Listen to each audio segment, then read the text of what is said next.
If you're out there, we need your help. The storm came, the monsters followed. They took everything. Our towns, our families. The few of us left are in serious danger. Now, it's time to fight back. All we need is a leader. And that's you. Sure, it'll be dangerous. I mean, yeah, there's monsters. A lot of monsters. But we've got massive forts. Killer traps. And piles of loot. If we stick together, they don't stand a chance. This is our world, and it's time to take it back.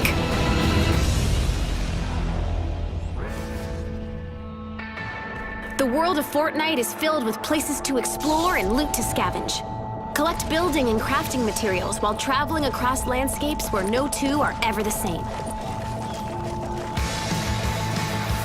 You never know what you'll find, or where you'll find it. Make sure to go inside buildings. Searching can pay off. Everything you collect can be used to protect yourself or help the survivors out there who need you. For protection from the storm, you and your friends will need to build forts. Use a variety of building pieces to keep enemies at bay and make a strong defense. Edit mode lets you customize pieces to fit your needs.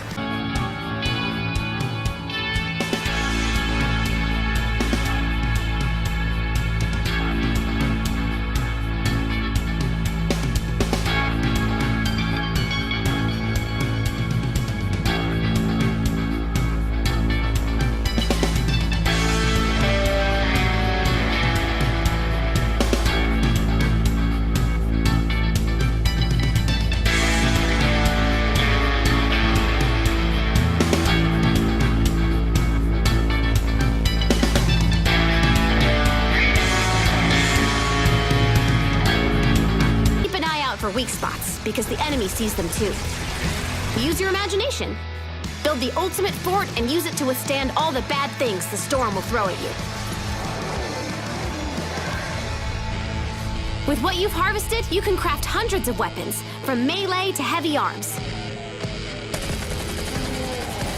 Make traps to set up the perfect surprise attack. Or use gadgets that will help you and your team. Manage your resources well, and you can be fully prepared for whatever is headed your way. Your friends will help you succeed. Each hero is a specialized version of one of the basic types. Constructors, soldiers, outlanders, and ninjas. Each hero you collect comes with individual advantages that fulfill different roles on your team. Of course, constructors are skilled at building forts, but they also provide valuable crowd control. Primed for combat, soldiers bring grenades, as well as the big guns, and sometimes the biggest guns. Outlanders are the best at harvesting, and have some unique tools at their disposal. All that and a mean right hook. Finally, there are ninjas. Great for melee, and really into throwing stars. They're good for getting into and out of trouble quickly. Collect cards to get heroes with different skills. More heroes equals more abilities at your disposal. Get your friends together for a well-rounded team. Cooperation can make all the difference. The people need you. Rescue survivors and give them a home. Defend them with everything you've got. Don't seek shelter. Make it.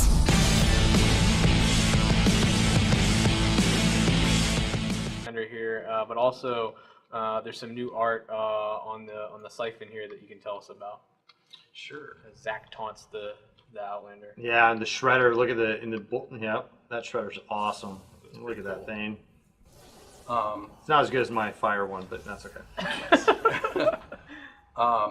So you guys who are familiar with the game have seen we've got this cool mission in that lets you harvest the blue glow from this little blue pool on the ground. this thing that we've made for it has been a pretty big team effort of getting all these moving pieces to fold into place. But we put this thing together as sort of setting a new bar for how cool we want our mission objectives to be. So it was a really fun piece to put together. Once Zach starts up the mission, you'll get to see this thing fire up and do its thing. Squirrel! Yeah, exactly. Squirrel! All right. So, yeah, I mean, this thing is awesome. Yeah, I'm going to go ahead and activate this thing without building a huge amount of defenses. Hopefully, my crew here is going to help protect. We'll see. We've got a pretty substantial home base rating, so I think we'll be okay. But we'll find out very quickly. Right, and you're actually playing with some players from the game today. Yeah, we've got Fox and Hayes and Alanaba. So thank you guys for helping us out. But yeah, so community playing, I think is pretty fun. Yeah, we've met some of these guys too. Yeah, we had Fox out recently, maybe like a month and a half ago, out to come and meet the team. So that was awesome to have so many of the people that have been playing the game a lot, have been sort of veteran players in the community to come out and get that face-to-face time. We appreciate everybody in our community. Our community is super cool, and I think being able to do it. Thing just builds up over time. Man, that's awesome. What? Fire. they just have my back. They're just like, man, what are you doing over there? It's like I'm admiring the view. That's right. Pete's art is strong. Oh. So whenever, Pete, you have to go do art things, you're free to just kind of sneak away. Sure. I want to see what happens with the siphon. I know Darren, that we have a lot of players that watch the stream every time we have it on, but we also have a lot of new people joining in. So can you kind of tee up for people if they've never seen Fortnite before? What is Fortnite? So Fortnite is our action building game, which is defined as great visceral combat, which is what you're seeing today, with quick building. As you can watch these guys, they're slamming out walls and defending their structure and killing lots of cool, colorful creatures. And then we sort of mix all that building stuff together with a giant RPG where you can pick your heroes, upgrade your weapons, craft them, craft traps, get cool gadgets like the ability to res your friends or call in supply drops. Mixing all those elements together, and that's our beautiful creature known as Fortnite. Awesome. So it looks like you were successful here. Yeah, they destroyed that. That was pretty awesome. Honestly, there wasn't even we had multiple smashers. This is actually, when we get to this objective that we're going to play here, this is actually going to be really fun. So I've seen some questions in the stream for people asking, saying, "Hey, thanks, Pete." Yeah, thank you, Pete. Hey, I've been watching Fortnite. I've been following along. I want to play. When can I play?" Good news, if you're in the stream right now, we probably have a code for you. Let us know in the chat, and we will PM some codes and make sure we get you guys in and playing. Yeah, I mean, we always, we like interacting with our community, and the people who are playing our game are super cool, and we make games so people can play them. So I appreciate everybody's patience, because man, I want people to play our game. So yeah, get in the stream, get some codes. All right, so this mission that we're in right now is power the reactor. So what are we doing? So the portion of power the reactor, what we're focused on right now is that so the home base has sent us a new reactor core that they've dropped in for us, and this is all prototype art. So we're still iterating through this mission. Normally, when we design a mission, we put together some concepts. We put some temporary art in so we can see how it plays. And for right now, because we're in sort of online test phases, we're bringing this out to the community so that way they can give us feedback as well. So right now, this is our temporary art asset for this reactor. So which is quite a bit different than the siphon. That's the siphon is what we'd consider final art quality, and this reactor is sort of our temp mesh. Yep. So what we're focused on at the moment is we're going to go ahead and build around this reactor to be able to defend it. When we've got our base built up, we're going to go ahead and activate it. And what that's going to do is that's going to spawn a whole bunch of reactor parts throughout the world. They're all hidden. And so the fiction is that the reactor's here. We need to power it back up. The husks have stolen a bunch of parts and hidden them throughout the level. And so when we activate it, those parts will show up, and then all of us have to go out and find those parts. As we're finding parts, we're getting attacked. There's going to be these sort of these vantage points that pop up. That if we defend them, it'll show us where a couple of the reactor parts are, and then we rinse and repeat until we've completed powering up the reactor. And then once we've powered up the reactor, we'll get a final volley of husks that come in and attack, and we need to defend against that. So, Got it. the interesting things about some of the things that we changed versus previous OTs on this is that we've implemented a new burst spawning system for the waves. And so when we get the first attack, what we're going to see just a horde of monsters all spawn at the same time, and it's going to be crazy. It's just be complete utter chaos. It's super fun. Awesome. So, we talked about how it's class based. It looks like you're playing the constructor right now. What can you tell me about that class? So the constructor sort of has several key sort of abilities and powers. So the main one is that he can take and upgrade. He's the only one that has the direct ability anyway, to upgrade all types of walls, wood, brick, and metal to level 3, which is what I'm doing here. Each of the classes, the soldier has the ability to upgrade wood walls to level 3 at a certain level, and then the Outlander has the ability to upgrade brick to level 3, but the constructor can upgrade everything to level 3, which gives us the biggest amount of defense, for our base. He also has his base defenses that we're going to set up here. This basically creates an energy field around the base for a certain number of tiles, which for my level 20 constructor that I'm playing here gives me pretty big advantage insofar as it creates an electrified field on the floor, so husks take damage. It does auto repairing. I've got it spec'd so that way it extends the field even further. So he's got that. He also has a bull rush charge ability, which I can run into husks and push them out of the way and get them off my walls, so that way I can be defending those. And then he has a plasma pulse, which is this ability here, which is basically kind of an in-place grenade that throws a bunch of damage all around it. So it's a kind of an area of denial of power. Awesome. So it feels like in Power the Reactor, there's quite a bit of coordination needed between teammates going out and finding those pieces. You've played a lot with this group here. Do you guys have a go-to? Like, you think everybody will know immediately what to do and run out and make stuff happen? Yes, with this group, yes, we won't have any issues. Yeah, so they know exactly how to play this and how to win fairly quickly. So they know exactly where to go, which is great. And for new players coming in, as you get some of these missions, as with any game, you start learning sort of the ins and outs, and you come up with new strategies of how to play. This base build that we're doing right now is a little different than the ones that I've used in the past, but it's actually super interesting. So we're just basically doing a straight up structure. What we're probably going to do here actually is add some slanted walls and some other pieces. Let me get this. So add some slanted walls and some other pieces to help keep the husks off the main wall. Got it. So we'll add some traps around here.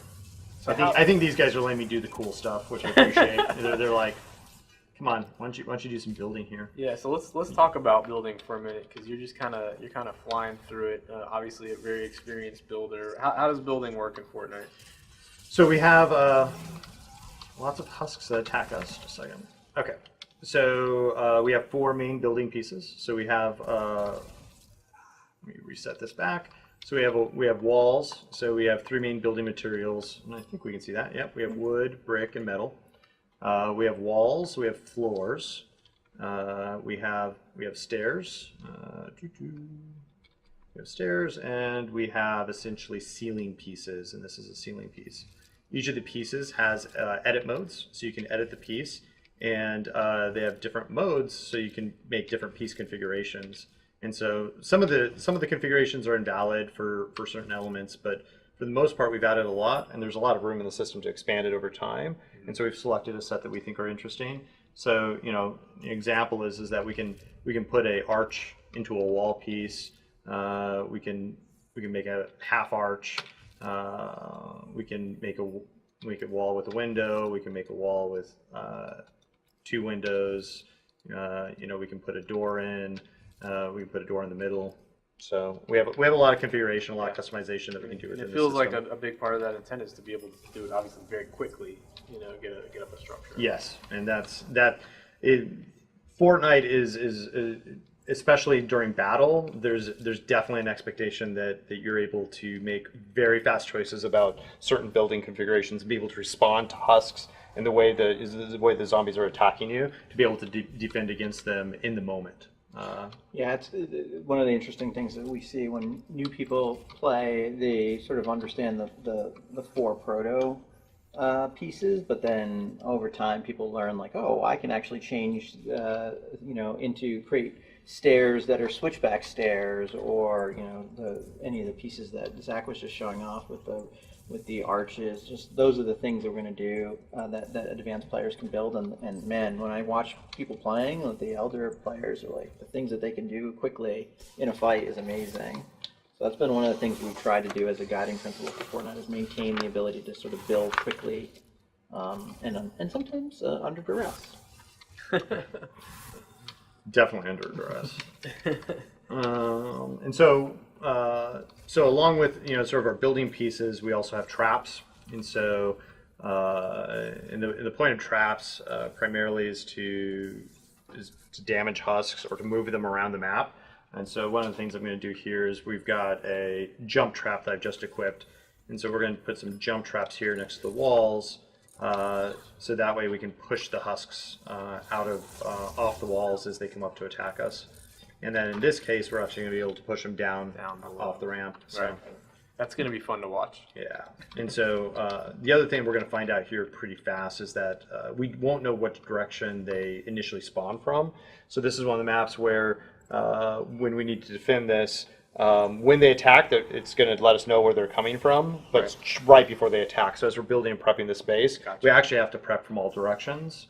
Whereas some of the easier missions, some of the close the gate, you know more up front where they're going to be coming from, so will you plan a little differently. So will you save a little bit for that last sort of moment before, or do you just kind of adjust once? We'll prep all the way around, and then we should be able to hold, and then we can react. We can react to something if we need to. But we'll make sure that we have a pretty good system set up. Now, fortunately, our team here is sporting a lot of high-end weapons. And so between these high-end weapons and the walls, I think we're gonna be pretty good. So how do you get all the awesome weapons in Fortnite? Darren, you want to talk through that? Yeah. So guys at this level have the secret actually has been a lot about cooperative play. We do a good, we've got some good quests that we have a feature called the Outpost in the game. The outpost is the player's persistent area where they get to build, and their building is saved, and all of the resources they put into that area become their own and stick with them. And that gameplay is about defending that structure. And what happens is that we give a significant boost for helping other people in those kind of fights. And the elder players really this is what's cool, is the elder players really like to help out other younger people, I suppose, in terms of game age, and by helping them out, they get tons of rewards, and those rewards let them get card packs, and that's how they end up busting out with all these cool guns. So yeah, it's really, we spent a lot of time trying to create a lot of incentives for cooperative gameplay in Fortnite, and that's a secret to success, I think. Sure. And once you're in game, you can trade and pass a lot of that stuff back and forth, right? That's right. We've you know, we're going to be iterating through some of our economy over time. We'll be making adjustments, but one of the things we've sort of been able to hold on to is the ability to, you know, Zach can make a gun and give it to somebody that he's playing with relatively easily, and then they can go have fun with that gun. So if Zach wants to make a flaming cannon and he wants to pass that off to a newer player so they can have some fun with it. We let the system work that way. Now we obviously like do things like, you know, the guns break over time, but you know that's one of the things that freedom gives us, so that other players can have a lot of fun with high-end equipment. And I think it's actually been a pretty, you know, it's been a pretty good experiment. So let's talk a little bit while Zach's still building and preparing here about the other. I think we're pretty close. Let's talk about some of the other classes real quick. Yeah. In FORTNITE, so we talked about constructor. We showed Outlander, the new male model for it. Yep. But what is the Outlander class? So the Outlander is predominantly an explorer style class, because a lot of his abilities are about either traversing the world quite quickly, finding treasure. He has the ability to spot treasure behind walls, and in certain builds he can actually even detect things behind that are literally hidden through his keen eyes abilities. And he also has his major hallmark ability is the ability to pick up fragments, which are little pods that are dropped into the game world. And those fragments contain different buffs: an offensive one, a defensive one, and sort of a utility one. The utility one I think saw earlier in the stream where they were beating on the llama, and the more teammates that hit the llama, the more rewards pop out of that. So that's a good cooperative mechanic. And then defensive drops a shield for your entire team. And then of course the offensive buff is the mighty Robo Bear, which is a sentry turret that can quite a powerful one that can be used on the fly. And so he's a really great class if you like to gather resources, find treasure, and generally be a fast-moving character on the ground, I think is the best way to say it.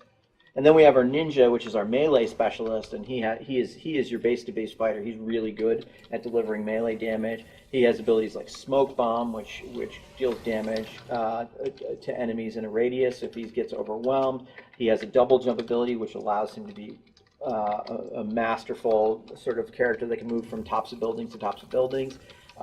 He has his dragon slash, which is a dash forward that, depending on how you spec it, leaves a trail of damage behind him and just generally does a ton of damage. And then he's got his shurikens, which is he throws his stars, you know, at a cost of energy. So it's like, you know, he always has a ranged weapon ready.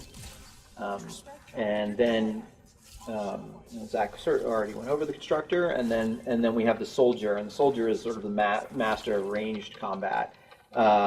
And they have the ability to summon their own little minigun, which is quite powerful, and it doesn't consume any resources. So the soldier always has a gun at the ready.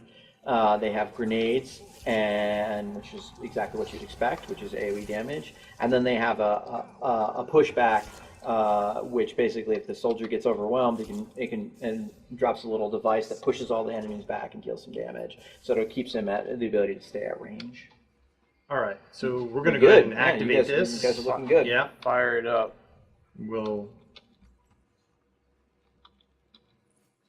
I'm excited. I want to see you guys rock this. I feel like you're just going to clean it up handily. Yeah. That's my guess. I think that might be the case. We'll see how it goes here, but... Oh, I like the fact that you guys have a little. That's from your upper end play, right? So you got to dodge behind that because of the the blasters, right? Yeah, the blasters. Yeah. Yeah, I love that. That's good. So what are we gonna see, Darren? What kind of enemies are we gonna potentially see here? Well, at this difficulty level, we should actually see most of the enemy types. It's actually just a variance. So the thing I was just talking about is the blaster, which is we now have a tall husk in the world, and he shoots literally laser beams from his eyes and mouth. and that is basically a machine gun of sorts for the bad guys. Then we'll probably be dealing with the lobbers, which are artillery units. They basically deal damage to the area around the base and to the base walls as well. And there's two variants of that: one that's mostly structural, and one that also leaves clouds. And then our flinger. I'd be interested to see if the flinger pops in this. Well, flingers should be in this, right? We're in canny, so we're at level 90 difficulty. Yeah, if you so look you're here, gonna- these are 90 difficulty monsters. Yeah, so so we're in that's actually awesome. So yeah, well, maybe you guys will be challenged. Flinger is a creature that actually throws other enemies on top of your fort. So if you don't build roofs, they end up inside your fortress, or they land on top and then they start burrowing into to your base. So that's a cool creature. Then we have propane tank husks, which are ones that basically deliver exactly propane tanks to your base and blow things up. Then we have husky husks, which are just generally tanky creatures that have more HP. And then we have the Smasher, which is like a siege unit that just runs around and tries to bust through your walls. And if your walls aren't powerful enough, and you have some of the light fences, they'll blast right through them and cause a lot of damage quickly, which opens up holes in the base so the other creatures can run through. And speaking of the creatures that run through, then you've got your little dwarf husks that run around. And they're little tiny husks, and they can be quite dangerous if you let them swarm you. are those still coming in groups of 7 at the moment? The idea behind the 7 dwarves was a thing. So that's where that came from. I'm not sure if that's always going to remain so, but that is the origin of that idea. Huh. Man, you guys are, I don't know, this doesn't seem to be rough for you. Got a whole 4.5 minutes. Yep. Yeah.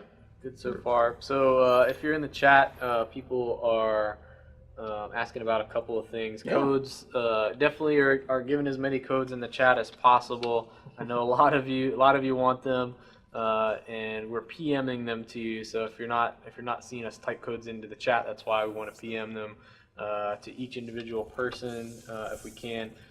And if you get one, what you do is you go to Fortnite.com, you log in, you can redeem the code, and actually when you do that, you'll find that there are 2 friend invites associated with the code, so you can play with your friends. Yeah. There's also some people asking about NDA. Yes, Fortnite is still under NDA. We are showing it here on the stream. We do that every once in a while, but we're not quite ready yet for streaming and video content and stuff like that, but we will get there. Yeah. Yeah, you got your sentry guns. Yeah. Oh my gosh. We got serious sentry guns. That's awesome. All right, so we got 3 minutes left. Yeah, and we only have one more part to find. So these guys have. Well, I have not found 0 parts. Sometimes I find 5 parts. Sometimes I've opened a few. I found a few of the secret caches, but everybody else is quite a bit faster than I am. So they've ran it all the way through this level, and they found a lot of them so far. So I think we have 1 more left to find, and then we're waiting for these things to install. So each part takes a minute to install, and so either way, we're going to get rated in here in about 2 minutes. So we'll see how that goes. I believe the base will hold up, but I believe so as well. but it's going to be pretty fun. All right. I thought I was going to be okay the other day, and we weren't. So. Oh really? Oh yeah. Oh yeah. The burst spawning was pretty intense. Oh, there we go. Look, Good I job. found the last one. That's awesome. Right there. We get excited when we play the game. So. Yeah. So I mean, we're this is one of those missions that power the reactor. Like it hasn't gone through as many iterations as some of our other missions. Sure. But we are actually we've got a good plan about things we're going to do with this guy. Can't quite give all the details right now, but it's going to be cool. We're like everything in Fortnite, we are iterating with the community, making stuff better. My thing is like, man, we'd we actually want to spend more time with the community than we actually have time to do because we're making the game. But generally, it's like it's proportionate. Like there's a bunch of things that people have been asking for that we're definitely working on, and that's why we've been a little quieter than I think we had been up to that point because we're working on bringing the stuff that people told us, oh, you should totally make X or Y, and there's a bunch of stuff in there that we are totally working on right now. So bear with us as we go because the guys are working super hard to bring what the folks want. So let's talk a little bit before we fire, 59 seconds. Our fight here. Yeah. Tell me about crafting, Darren. All right, so crafting is the secret to success in Fortnite. We are a building game, and we sort of see building, crafting as an extension of building. Players collect schematics from card packs, and those schematics they give you recipes, and then you find ingredients in the world, and then you're able to build them. So a lot of the core guns take things like copper ore, and they end up being pretty valuable to making new stuff. So in this case, what are you using right now, actually? I've got Deathstalker. You got the Deathstalker. What happened is that Zach found this in a card pack at one point, and he spent a bunch of time leveling it, which increases its damage. And then once in that part is forever bound to Zach's account and the power of that blueprint and that schematic rather. And then every time he gets the right amount of ingredients, he can build that in the game world. And the true power in Fortnite is the ability to build. And so, a gun you find in the world only lasts so long, but the ability to have plans about making things is really the true power of Fortnite. All right, so we got some artillery going to work on the base. Now I know, Zach, that you and your team are really, really good.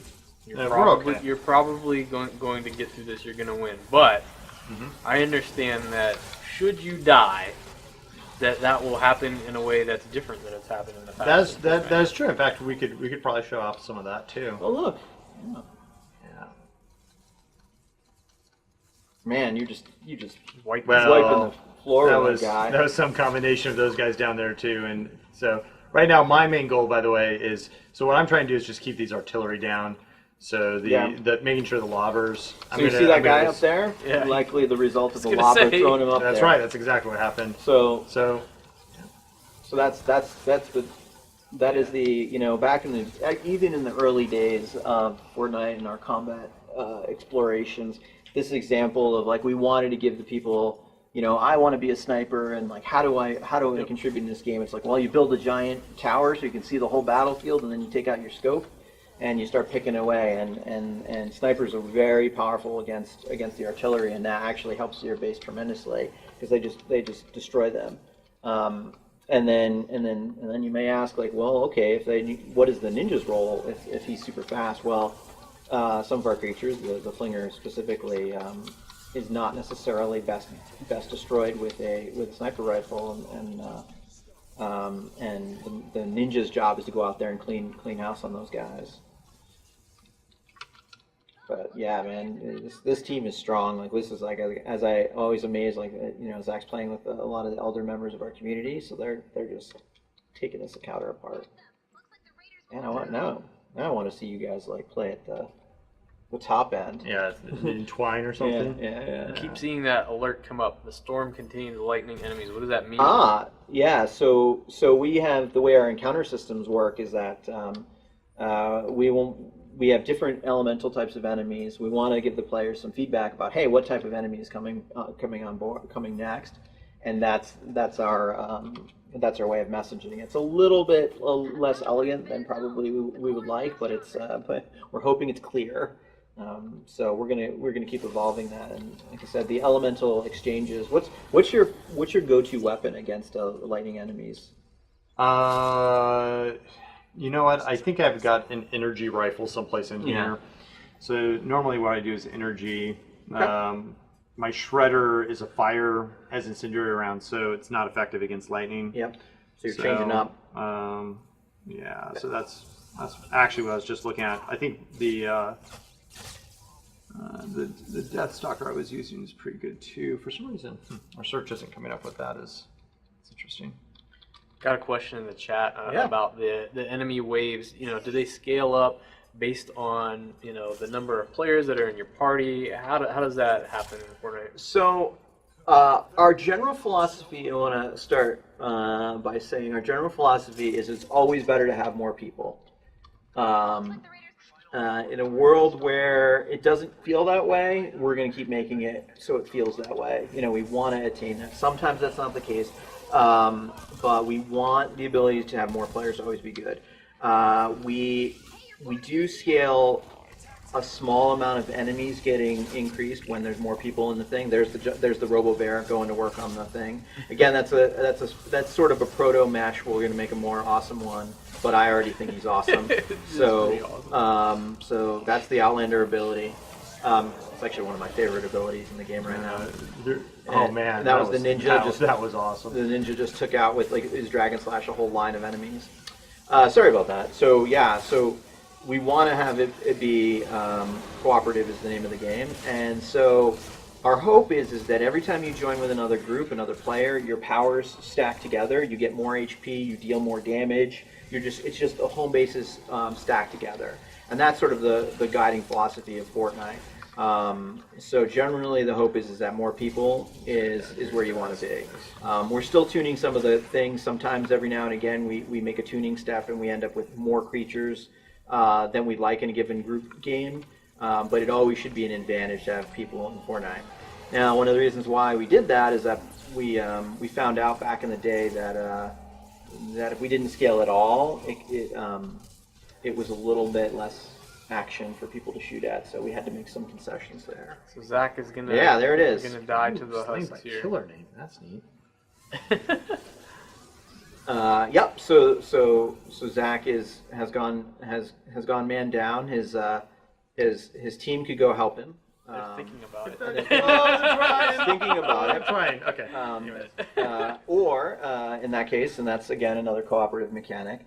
Or Zach can spend a life and just res right there in that area. If he decides to not do that, then he will go back to the world spawn point, which may or may not be farther away. So we want to give some strategy behind not dying, but not a huge penalty. And so we're just trying out the life system right now. And I think that gives us a bunch of mechanics that we can tie onto. And so this victory screen is actually pretty new too, right? That's right. Yeah, we added in this victory screen. It's still work in progress, but it's in my opinion superior from the one we had before. What do we earn here, Zach? Oh, so we get mission badges that sort of correlate. Those set sort of the amount of reward that we get from the mission, and then we're getting some score here. All scores adds up. It's about the cooperative play again. Like we all get score, and so any things that we do in the game, everybody contributes, and then we get some XP, and it looks like Fox here is leveling up his Outlander, so he's on 12, and he's actually getting XP. Whereas the rest of us have capped out our heroes at the moment. Yeah, a big thing actually when we were talking before about, I want to ride the cart around my outposts. So I don't know when we're going to get to that, but that's my hope.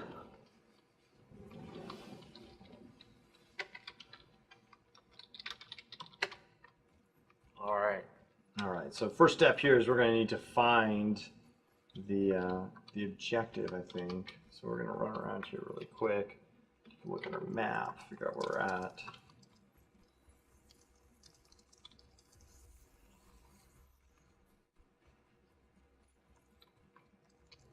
I like how you resist the urge to unlock the fragment for your buddy there. Like, whatever. We're searching for things. Yeah, just not that thing. That's right. So again, those are dwarf husks that are of the fire type. So again, like they. Oh, there you go. There you go. Yeah. Lucky. All right, now we're gonna have to find the other part of it. So yeah, so there's 2 stations on this objective, and again, you'll see it's very temporary art at the moment. Definitely placeholder. And so So this is part of it. I'm going to go ahead and deploy this. So pull this little switch here. Now, so this is B. Now we need to go find A. Yep. So, Darren, if you could talk a little bit about sort of the world and map generation. Oh yeah. Okay. Yeah. You know, it's kind of interesting. I sometimes forget like there's a bunch of people in the stream who haven't played before. Yeah. So our whole world is procedurally generated. Now that's defined for us as that we basically our level designers take a bunch of puzzle pieces that they sort of curate and make cool, the individual plots where the houses are and the types of buildings, and then the system combines all those pieces together into one environment. And they generally are thematic, so we'll have an urban environment or suburbia or the plains or forests, and it chooses from pieces that they've labeled as part of those environments to create these things. So you'll see, you know, when you play Fortnite like Zach has for 1,000 hours, you know, you'll begin to become familiar with some aspects of the pieces of those that we built the world out of. But every time the world's, you know, how it is built and put together is just a little bit different. And we find that in a building game, one of the interesting challenges that players face is like the environment has changed around them, and then they have to build to compensate that. Right. So that's why we find that system pretty important to making a variance in the gameplay. So yeah, so that's how the worlds are built. And you know, the thing is like one of the interesting parts that I have when I play with new folks is like they find the little bits in the world where the level designers have added, like whether it's hidden gnomes or treasure chests behind false walls in the environment. Like there's a lot of things that our level designers have carefully put in there, so when people want to go and explore and really dig into the game, they can find really cool stuff. And you know, as the game has been evolving and some of the work we're doing even now is going to make, you know, that those moments of finding chests and finding items even more awesome. And so yeah, so finding that stuff is gonna pay off in a big way to the player score and strength. Yeah, and I do want to call out how awesome our track building system. You guys put a lot of work into getting this thing just looking awesome. Getting all these pieces fitting exactly right, so as we play it, the system basically just allows you to place pieces, and it'll just connect them all up for you. Yeah, this is one of the really cool parts of the system that they, you know, we could have gone with a system where you just place the track down, or you have to spin it and you have to rotate it. Right. But the guys working on it really wanted to make it be smart, or as smart as it could be, and anticipate what the player wanted to do. Again, keeping with the idea of trying to build quickly and on the fly. So it anticipates sort of what you want to do and tries to match that intent. And then when it doesn't, you'll see the switches on the ground, and you know, the players can throw switches and change the flow of the track direction, which is awesome. In fact, we're going to make it quite interesting here. Let's get that built. All right. Now I need some more.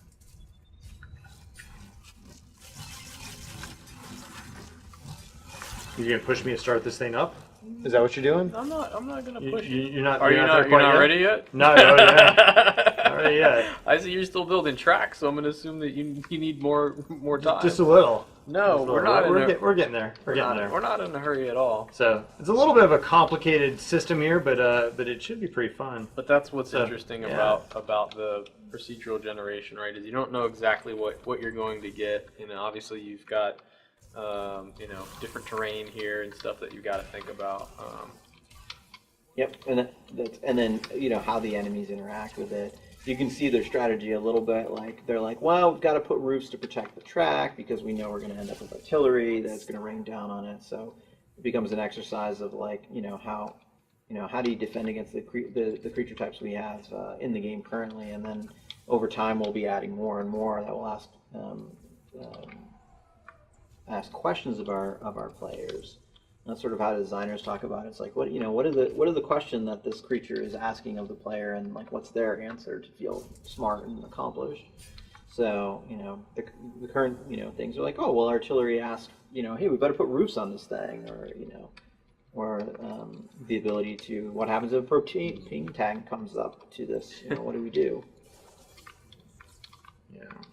It's worth noting, like Pete and the guys who worked on the grass system, that if you go there and you dig underneath that spot, that grass is then laid down, right? Oh yeah. So I know that doesn't sound, maybe that's not exciting to the entirety of the user, but to us developers, it's awesome. They put a lot of work into making this work really, really well. And this is the kind of stuff that they're still. Yeah, this is a bug right here that there'll be fixes, likely just because this is a proto mesh, and so we didn't make it lay down on the ground in exactly the right way. Versus you can see it's like when these things get placed down, all the grass, the grass just disappears, it all gets laid down. That's nice. It's nice and clean. It's pretty impressive.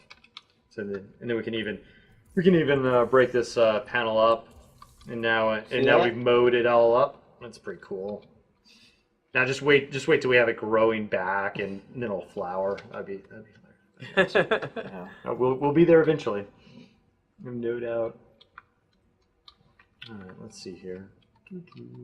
So one of the things from the last couple of updates, sort of relating to the AI, is that in the past sometimes you would build a structure, husks would be more inclined to try to go around it, and it seems like they're more likely to go through now. Yeah, we've it's interesting. I won't speak too much about the exact details of it because actually I'm interested to see where the players end up. But yeah, we have definitely changed some of how the players or how the creatures interpret their pathing, so how they get from point A to B and how they get to their targets. So we've definitely had some adjustments to change that from the way that they used to be, and I'm actually curious where the community is going to land with that. Is that because again, without getting into too much specific, is that because community gets too good at figuring out how to solve problems? No, it actually, we always know that we wanted the game to be somewhat dynamic, but it's actually a little bit about like how the real question is, how smart do you want the creatures to be? Right. You want them to be smart enough where the game is not boring, but that you can predict sometimes like where they're going to be, and or the flip side is like that they're not. Not every creature is a heat-seeking missile that finds the absolute one weak spot in your design and then blows it apart. Right. So, actually it's been really awesome for the engineers who've worked on this. They've done a tremendous amount of work and put a lot of love and care into it. And having the ability to detect what the one weak point in the design is actually super awesome, because then we can do things with that. But it's a question of whether or not every creature on the board should have that knowledge, is where the subtleties of the design is, and that's what we're working on. We're going to be iterating through. So yeah, we're getting close. I know. I'm ready. I'm ready to push the button. I'm trying to figure out exactly. Trying to decide where I want to land. Oh, look at that. Trying to decide where I want to land my base, my constructor base. Yeah, again, like figuring out the constructor is very powerful as a defensive guy, and figuring out the right place to drop his base is being an awesome constructor. That's key. It's hard to know exactly where these guys are going to focus on. Man, these tunnels are awesome. Makes me think back to the days when I was like growing up, and like I had this awesome hayloft in my barn and all my hay bales, and we got 2x4s and made just awesome hay bale forts. Yep.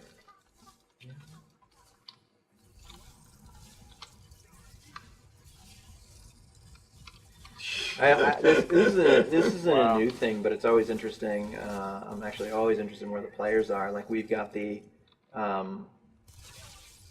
when Zach was hitting those guys with the fire damage before, you could see that the numbers are a bit flaming and cool looking. Yeah. And I'm always wondering if we're always they look really awesome, and I want to be able to hit the right balance between looking badass and also being able to be read. Right. And so we're always walking that line. Like, we want to stylize everything because our game is stylized, and that makes it awesome. And so it's always like so we're always experimenting, and those numbers are just another example of hey, what happens if we change the damage types to on the numbers? Right. So it's not a new thing, but I think it's one of those things that we think is pretty cool. Weird. Like we're just about ready to fire it up. Yeah, I'm just gonna build I'm just gonna use this right here. Get some stamina.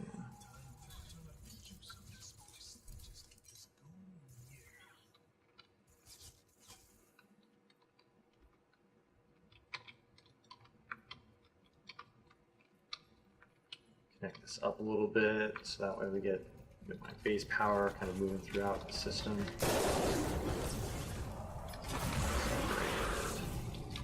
Hold in here, make sure they don't just straight up coming that way. Alright. Get a little roof on this guy and make sure that we don't get... So I was going to ask Will from before, because you mentioned your daughter was into trying to figure out when we're going to be the female ninja. What's the current favorite character? Well, she likes ninja. Oh yeah, just the ninja. She just wants the female version. Yeah. So she asks about it probably once a week, and I remind her, like, yeah, it takes a little more time. Just be a little bit. I try to tell her, it's not as soon as you might like, but it will get done. So she's gonna be very happy about that. Find out at least that the female ninja is next. Yeah. Oh yeah, definitely next in line. It'll be awesome. All right. Just need to get some blue glow in here. I think Hayes was running around some blue glow. Yeah, he did. Yeah, he's right there. He's gonna come back this way. If you're in the stream and you're waiting on a code, hang on. We will get to you. Even after the stream is over, we're going to stick around the chat for a little bit because we've got a bunch of people. We want to make sure that we take care of as many of you as possible. When you get your code, you go to FORTNITE.com, you log in, create an account if you don't already have one, but you log in, can redeem the code, and there's 2 friend invites along with that code, so you can invite some of your friends to play. And then you can ride the hover tub together like Zach's doing. Yeah. One of the things, like, we're still working on aspects of this, but one of the things we've been thinking about doing is adding little places on the ground that actually, when you build over them with the tub, it'll make the tracks accelerate. So there'll be areas like it's just like this is a speed up, and so right. so you maybe we'll get to the roller coaster yet with this thing.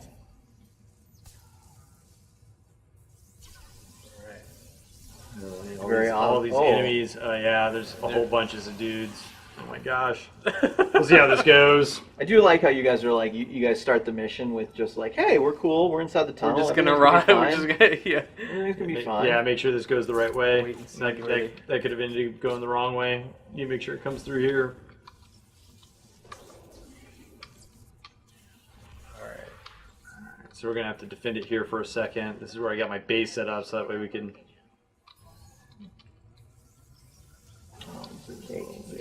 No, we'll see. We'll see here.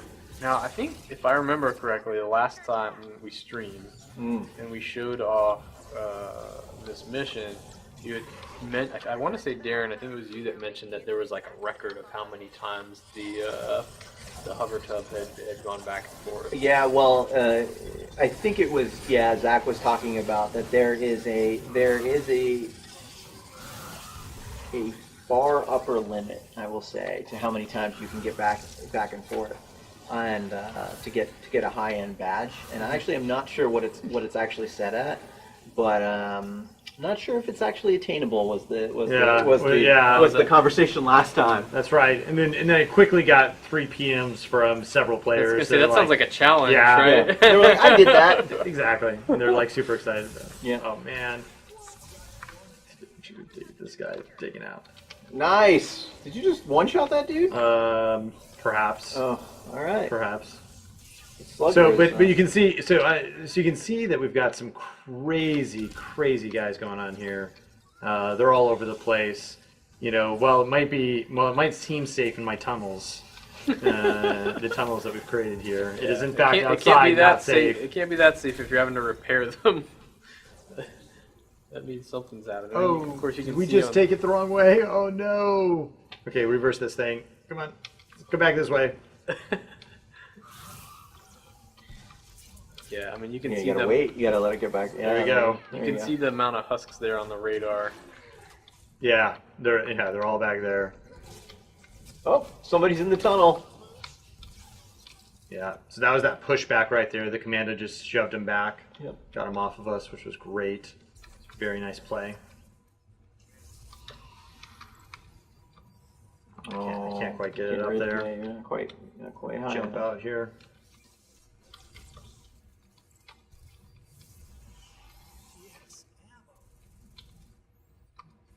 As you can see, we've got these artillery coming in, so we need to make sure to roof this off.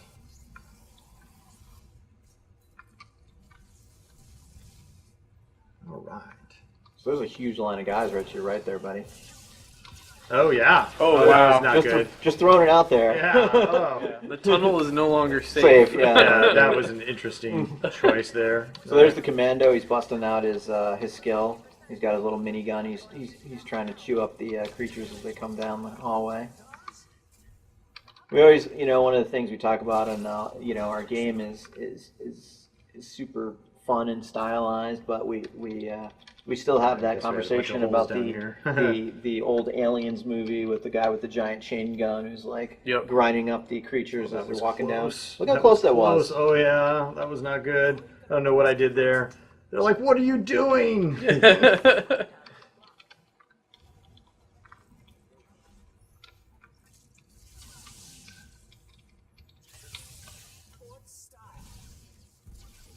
So you play quite a bit with this group, Zach. There's certainly that sort of core of players that have put in a lot of time. I know you play with a bunch of those folks. What's some of the interesting stuff that you've seen them do while playing? Anything that surprised you? Oh, that's an interesting question. So I know at least one of our players was able to. That was awesome. That was so close. So one of our players had come on and asked me for some help in beating his Plankerton outpost, the last stage of his Plankerton outpost, and I jumped in and he had literally played all the way through to the end of Plankerton without pretty much building anything. He'd literally just played, with guns the entire time, and destroyed everything with just a few walls. Wow. And it was pretty amazing. And it wasn't something that I thought was even remotely, it's just not how I would have played at all. Right. And so we got in there and we were able to finish it out, but with a few traps, but literally gotten stuck near the end, where the gun started giving out, and he actually had to build instead of just shoot. So it was pretty. Yeah, we spent a bunch of time on we want to give everybody the actions you can do in Fortnite are a bunch of tools, and guns are just one of the tools. Traps are one of the tools. The building pieces are the tools. We want to give people the freedom to try to solve these sort of little combat challenges the way they want to, and so it's always interesting to see that moment of like, what, really, you're doing it without like in the tool metaphor, it's like you're really gonna try to win this without using your hammer. And you're Right. like, yeah, I totally am, and I'm like, all right. And apparently, there's certain guys who are just like, yep, I am the best carpenter without a hammer you will meet, and they will build or they will not build, or they shoot. They're like, my gun skills are so strong that I can do that, and that's actually okay. We want to encourage players to sort of play with the toolkit that we've given them, and hopefully that's fun. Yeah, I always enjoy playing with a variety of players just because I feel like, when I get in there and I see somebody do something that I didn't know was possible or hadn't thought of, then that's just like another thing to add to my own toolkit, right? Of like, here's another way to try it. And it's fun for me the way that sort of information and those sort of strategies spread throughout the game and throughout the community just by, virtual people playing with each other. Yeah. Yep. Yeah, it's pretty amazing. 2 minutes left. It feels like I think we might actually hit that boy like. Yes, I would say yeah, this has not gone without some hitches. No, yeah, I don't know if the stream has audio of this or not, but boy, there's some craziness going on right now. Okay, good. Like it is just basically it just sounds like hordes of enemies on our walls. Back to the drop-off location. Haze and Fox. I mean, you can see all the health on our on the left there. They are not getting away free off this mission for sure. Like they're out there defending us. Oh, what did you just run out happened? no tracks? Yeah, that's no tracks. I'm gonna have to get that down pretty fast here, but Nice. they're coming up through the floor. I think is what's happening. Oh yeah, they're totally coming up from the floor. That ain't good. Nope. I think we can stave them off here, but boy, they're like, man, I really want that hover tub. There's some tasty treats right there. Put some bacon in there. Make sure to get this switch right. Now, what's your strategy there? You have a different way around, and that's Yeah, why you gotta keep... like literally my strategy was, okay, if they destroyed one segment of our track here, that we just take it down the other one, and then we could rebuild our other track. Oh, all right, that's awesome. contingency plan. Yeah, I like the contingency. Yeah. Yeah. Wouldn't help if we were halfway down one, but I figured that if following it down, I was like, and if it failed just too far, that we could switch it up on the way back.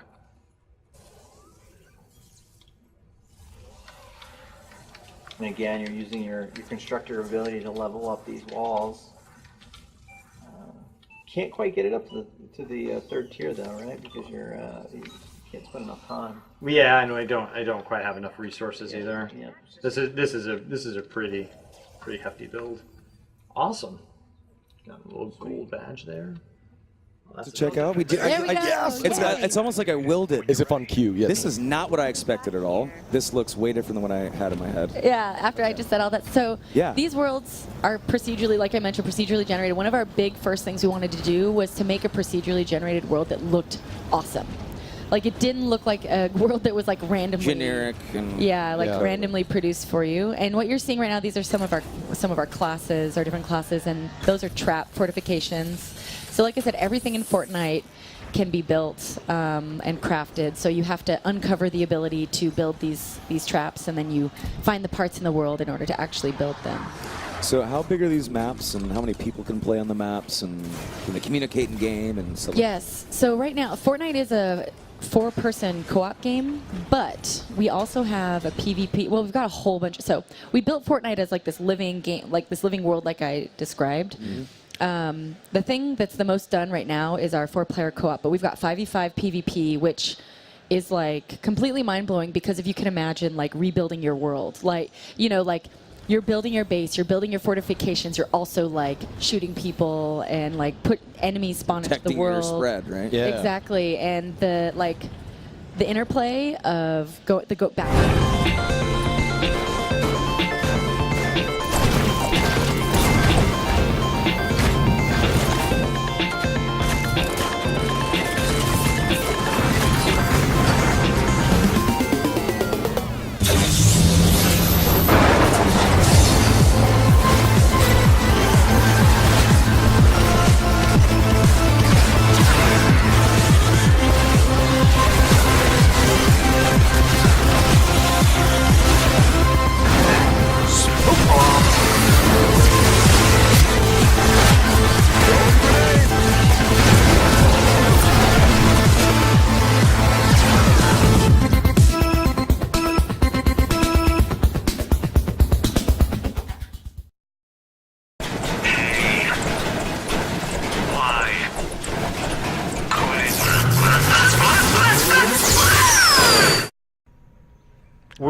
in the hex. This is suburban hex, and like James says, it's a 3-gate capture. Right now, I think you all are you guys still trying to gather up resources right now? Everyone else is gathering resources. I think the gate's over this way. So we'll go over there and take a look. Look at them trucking along. So I'll gather some resources as we go. We haven't talked about home base too much, but one of the things I want to mention is as a part of upgrading your home base, you start off with that wooden stick with the nails in it when you want to harvest resources. There's an upgrade for a specific ability that allows you to have like a stronger starting out point. So I think a lot of people have kind of learned and OT kind of learned and gravitated towards some of those cool ability perks that they can use, and been using those quite a bit. So was that was the Loot Llama. The impact alpaca. Yeah, the drama is real. But Loot Llama, yeah, impact alpaca. It's impact alpaca in the tooltip. I don't know what to tell you. It's what happened. It's like if you mouse over it, it says impact alpaca. So right now, have you guys kind of talked about what type of fort you guys are going to build? Yeah, we looked at it a little bit. We know what we want to build, but we wanted to save the building, obviously, for the live stream. So we'll place the gates now. Of course, it's going to depend on where the storm clouds are a little bit, which direction we build, but we've got some ideas. So all directions. Right. So Cameron, can you give kind of a very quick and dirty version of how the portals and the storm and what that all means to the game? So essentially, we have these gates that you need to close, and defending them is a priority because the Husks don't want you to close them, and they want to kill you for doing it. So in a multi-gate capture, you have the situation where you have 3 objectives you have to defend, which kind of causes the choke points to be a little bit more real, because if you defend one of them too strongly, then yeah, you defended that one, but the other 2 are not going to be as defended. And if you lose any of these, you're going to wind up losing the match. So it's going to be on the team's back to make sure that they protect all 3 of these correctly, and from various threats too, because like you see this one here that he's building towards is kind of up in the sky. Up in the sky, right. So like this one's going to be a lot harder to defend from like some of the ranged guys like the flingers and the lobbers and such. But the ones on the ground are going to be more dangerous to defend against smashers and such. So you're going to have a very base defense in order to get through this map. Okay. So have you guys kind of plotted out how you want things to connect? Yep. James? We're going to start in the middle, and I'm going to put some floors down and then throw my base on that so we can see the connectivity of the base. Okay. I'm going to throw the floors down first just so we get kind of an idea. And the floors are really important now with the way the new base works, because that's how you get your containment unit to spread. So like having a nice floor network is going to cause a lot of ambient damage to happen to the Husks. It also allows the base to kind of spread a little bit better throughout your defensive area. Okay. Now, when the base drops, there's a bit of verticality to it as well, not just on the floors. What is it? All of it is based on the interconnectivity? Or, exactly. It's what touches it. So like once he places it, we'll be able to give you a more specific example, but essentially the default version of the base is you get 3 connectivity units. As you specialize down the tree more, it upgrades to 5, and if you go down the second tree, the territorial tree, you can even upgrade that to 7. So essentially, like if you imagine it like a giant sort of tic-tac-toe grid, and every connecting piece is one sort of step, that's how many steps out you go. So like if he puts it there, let's say, now he's going to put it down, he does the thing, and he does that thing, and then he does this thing, and then boom. Now we look at that connectivity. So so now if you see to the left there, it's going across all there, but then it's connecting to that staircase. It's going up. So but it only goes up those 2 units because it takes, if you count, see it's 1, 2, 3, 4, 5, and then we're done. So that's as far as he goes. He would need to go down territorial to get a bigger base. Okay. Understood. But if you build some floors over there, those should still be connected. And as soon as you put it down, you can see there that it's going to be connected to that. Throw this out here. Yeah, I've got to clean the area. Yeah. Where are we at? 1, Now, if he destroys that piece right there, you can see here just he's going to destroy this piece. It's going to disconnect that piece. Okay. But then if you place it down again, it'll instantly be like, oh, no, I'm connected again. And now we're good to go. And having this large floor network is important for traps. It's also important because it's creating that containment unit, which is going to damage husks as they come into this area. Right. So some of the husks, like the propane husk, for example, they specifically throw down propane and they'll blow things up. So I kind of see why it's like so important. It's like you have to be very conscious of where some of these things are in order to make sure that they're still connected, so you keep that all of the properties of the base within the base. And towards late game, the base will regenerate your structures that are connected. I mean, it's not enough. Like, I mean, if your stuff's under attack, you're not going to like out regen it with the base passive regen. But it's enough that like if you take just a little bit of damage, you know, it'll kind of maintain itself, connect itself, take care of that. Right. So throughout this, you've been kind of doing some minor editing through. Yeah, made some doors to get through. We're going to build some low walls up here because what we don't want to happen is with our base right here not being super or being a little bit exposed. I don't want guys to just husks to just like fall off and jump onto here and start hitting stuff. So we're going to try to deter them and funnel them a little bit with some walls. But let me go back over here and build the actual. With some, would you say, creative construction? With extremely creative construction. Okay. Creative construction. That's what I thought you were going to say. So there's some editing right there. That's a low. We're going for a low wall. Yeah, I'm gonna go a little low wall. Little fence. And we're just gonna build it across. And what you guys are watching is him editing very quickly between multiple types of materials. So for a split second there, you had wood, and then you changed to stone in an instant, and now you're building stone and walls. then I can build metal over here if I want. I've got a little bit of metal. So that goes back to like our pillar, right? Like we want it to be super accessible. Like it should be very easy for you to figure out how to build, and we want you to spend all your time thinking about what to build and in what kind of configuration you want to build it. That's more fun than like going, how do I shot web? Right. One of the things I'm very curious about, and I'm sure other folks are, is that the grid is, I think it's a nine piece grid for the editing each tiles.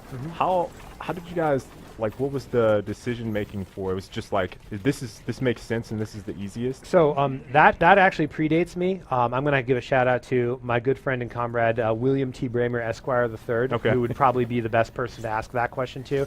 But as far as the decision making behind the 9 grid, but like he's kind of like, the grand papi architect of all this kind of stuff. So I'm sure he had good reasons for it, and ultimately, I mean, whatever his reasons were, I think they were correct, because it really kind of sells, you can even, like, when I first started working here and they were like, oh, you need to play the game, it was like you instantly get it, even with nobody telling you, like, oh, I can just, the only thing you really need to know is like, hey, I need to hit G, and then once you're in G town, you're in business.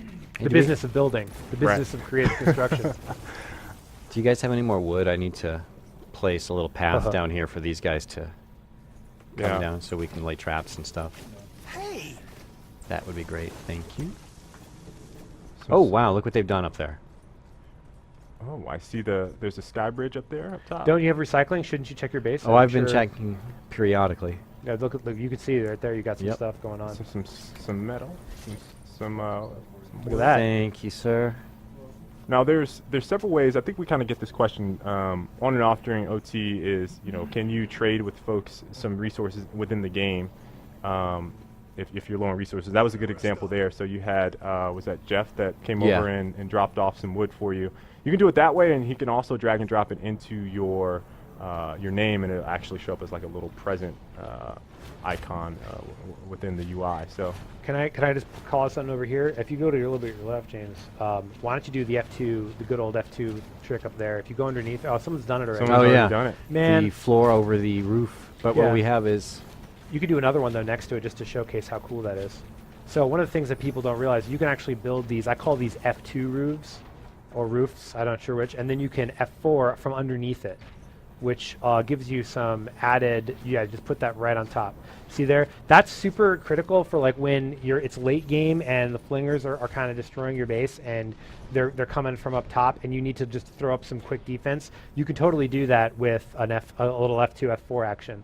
Get that working for you. I'm actually going to throw an anchor.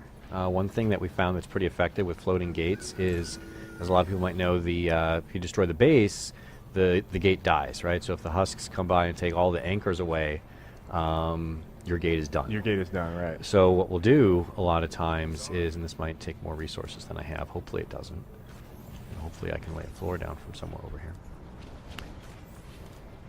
And no, I'm gonna edit this wall and then do it. Is we'll anchor it to something far away that the husks just won't touch. Ah. So just go out this way. Might not be the prettiest thing in the whole wide world.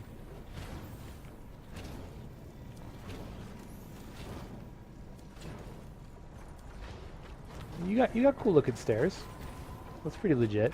Yeah. I give you a 7.3 out of 15 in the legit figure. I'm gonna run down this way.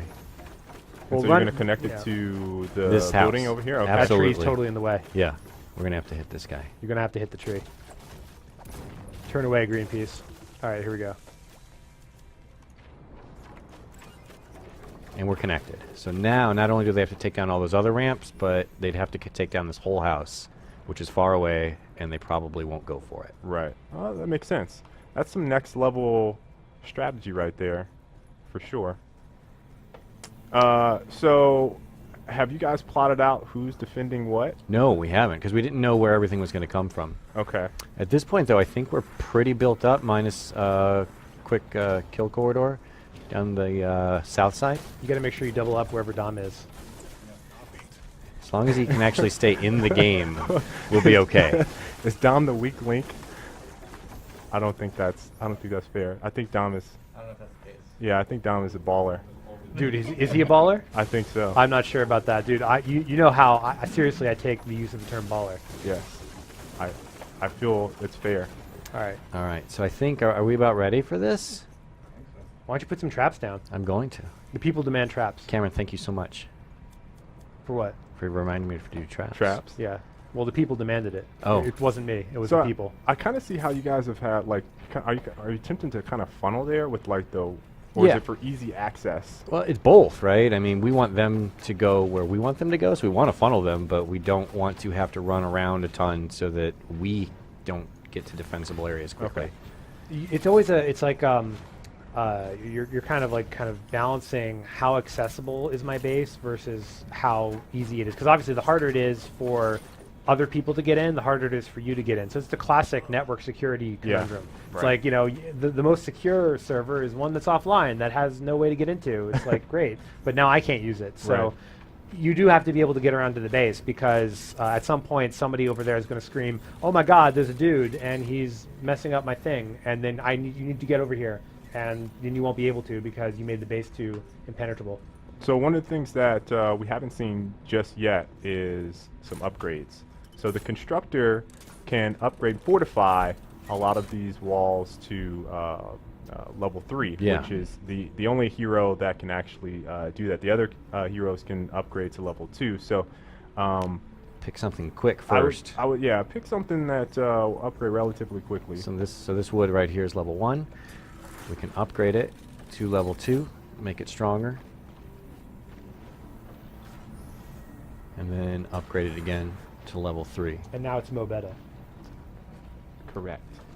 So Now I have a lot of resources where I can upgrade, but I want to see where they start coming Where they through. start coming, yeah. Once they funnel, I don't want to upgrade this entire tower only to have them go. Well, I would definitely get the roofs on over the gates upgraded to level 3, because those do are it. 100% chance going to get flung on. Did they build stairs up here?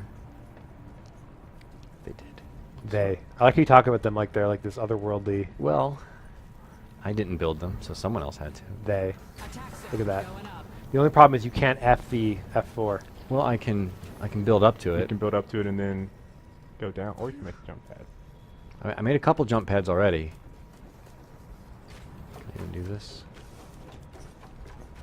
Those jumping skills. Hyper legitimacy. The- Your legitimacy grew 3 sizes. you should get all those roofs, man.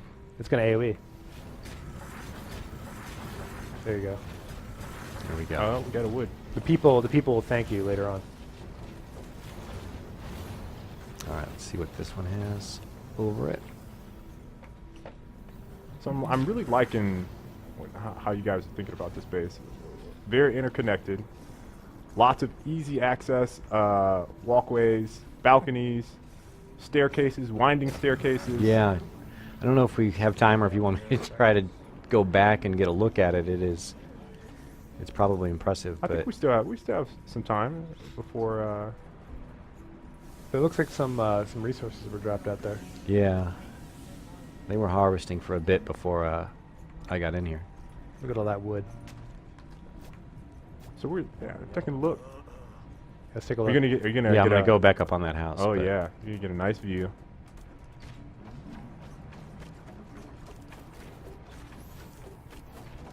So Cameron, what type of? I think on the first show I talked about my. I just can't help myself. Every time I see a portal and I drop an atlas, I must build a pyramid. I don't know what it is. Maybe I was an Egyptian in another life. I don't know. But hashtag KLX pyramid. Whatever the case may be, I find myself obsessed with building pyramids. So, is there like a particular thing that you kind of that I like to? So, I'm a systems designer, which means that I like visual creativity. So, what I like to do is I like to pile as much math as possible into the smallest area. So my designs tend to be boxes with lots of level 3 walls. Okay. All right. Very bland. Yeah, I am like the Wonder Bread of Fortnite building. Okay. All right.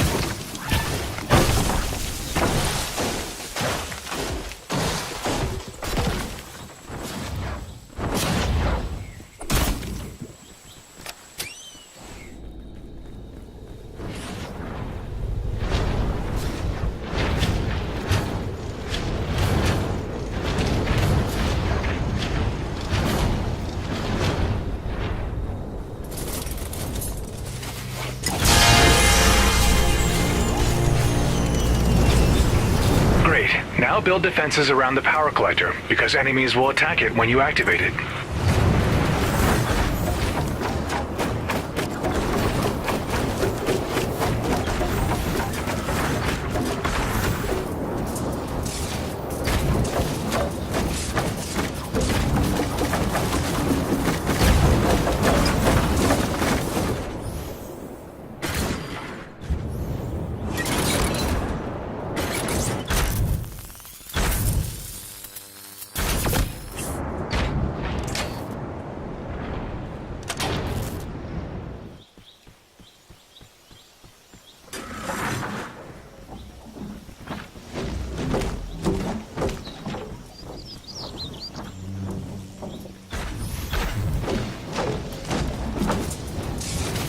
Atlas activated.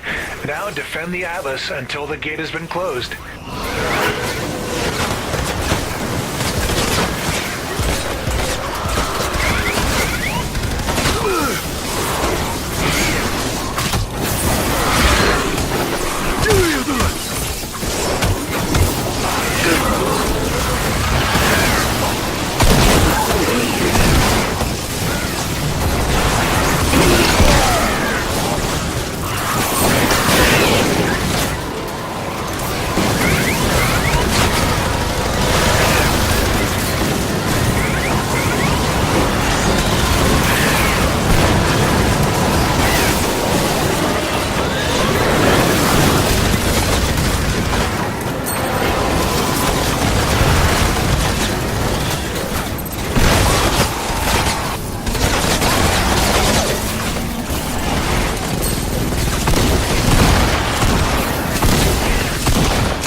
So a little while ago, we're playing a session of Fortnite. We had one group building this very elaborate base. We had finally like trapped, mined, covered this one little area. The monsters are coming out and they're wrecking the base, and it is touch and go. We were picking them off. Our commandos were up on the ridge. You've got the guys up throwing walls, keeping the fort built. And pretty soon there's just players flying all over the place defending their base. Everybody had the moment of being the hero, and we were all doing it being true to how we like to play the game.